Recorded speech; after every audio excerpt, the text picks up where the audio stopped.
Kuldīgas novada uzņēmēju un amatnieku gada balvas 2023 nominācijā Ilgtspējīgākais uzņēmums ir iekļauti 5 dalībnieki – Ināras Strazdiņas zobārstniecība, veikals Kristīne Alsungā, Skrundas televīzija, kafejnīca Pagrabiņš un kafejnīca Jumis.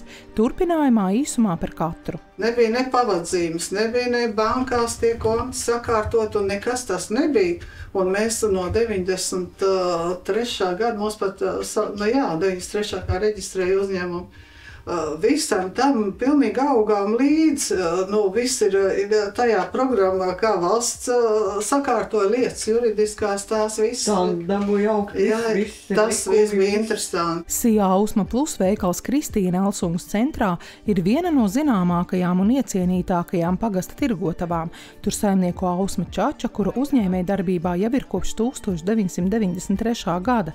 Šajā laikā pircēji ļoti labi iepazīti, jācenšas, lai veikalā būtu ne tikai pirmās nepieciešamības preces. Tāpat svarīgi, lai plauktu izkārtojums būtu nemainīgs, tieši tā, kā pircēji raduši. Jāpārzina arī vietējo dzīvesveids un paradumi, nevēlēt otram ļaunu un neskaust. Ar šādu moto un divpalīgu uzņēmums pārvarējis dažādus izaicinājumus.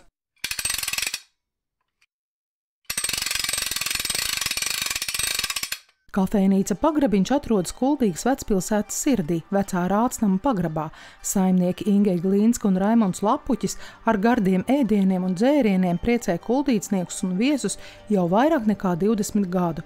Kafejnīcas ēdienkarte kļūs par kuldīgsnieku un pilsētas viesu klasiku. Tā ir teju nemainīga, jo viesiem, kuri kafejnīcā iegriežas jau gadiem, ir savs iecienītākais ēdiens.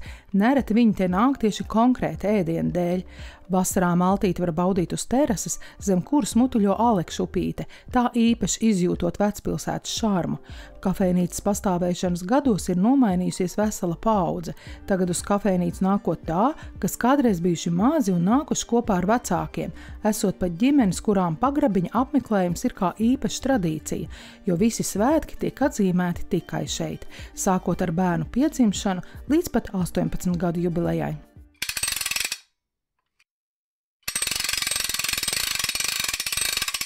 Kā ilgtspējīgāko uzņēmumu cilvēki ieteikuši arī Ināras Strazdiņas zobārstniecību. Kopā ar zobārstu strādā zobu higiēniste Lāsma Jansone un zobu tehniķe Gunita Ķīvīte. Dakteri Ināra Strazdiņa šajā nozarē strādā jau 40 gadu un pat laban ir vienīgā, kura uzņēmusies veselības aprūpi zobārstniecībā Skrundā. Dakteri atzīst, ka šajā profesijā speciālistam jābūt ne tikai kompetentam un prasmīgam, bet arī iejūtīgam un saprotošam pret katru pacientu. Ir jāprot tik galā gan ar lielo, gan pašu mazāko pacientu satraukumu, jāspēj iedrošināt un nomierināt. Te brauc pacienti arī no Saldus un Dienvidkurzemes novada.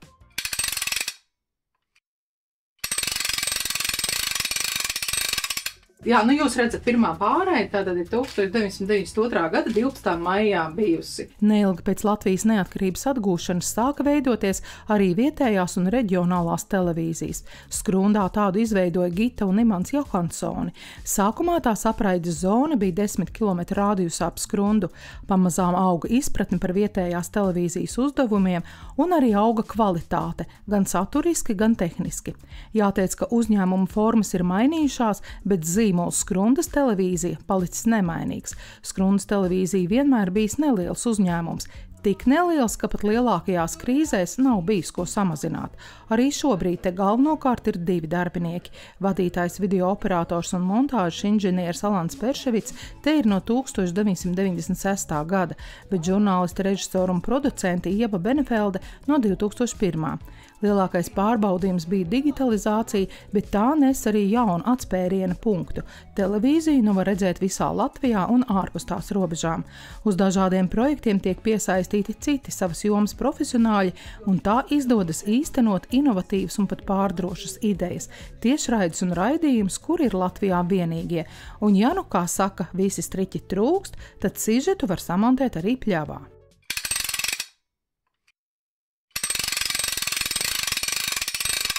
Par kafejnīcu un veikala Jumis garšīgām magoņmaizītēm un pīrādziņiem zina pat Latvijas otrā galā. Vija un Armands Peterti ģimenes biznesu uzsākuši 1992. gadā, kad atvēruši savu pirmo veikalu Skrundas centrā. Vēlāk uzcēluši paši savu ēku, kur 2000. gadu sākumā izveidojuši veikalu un pēc tam arī kafejnīcu Jumis.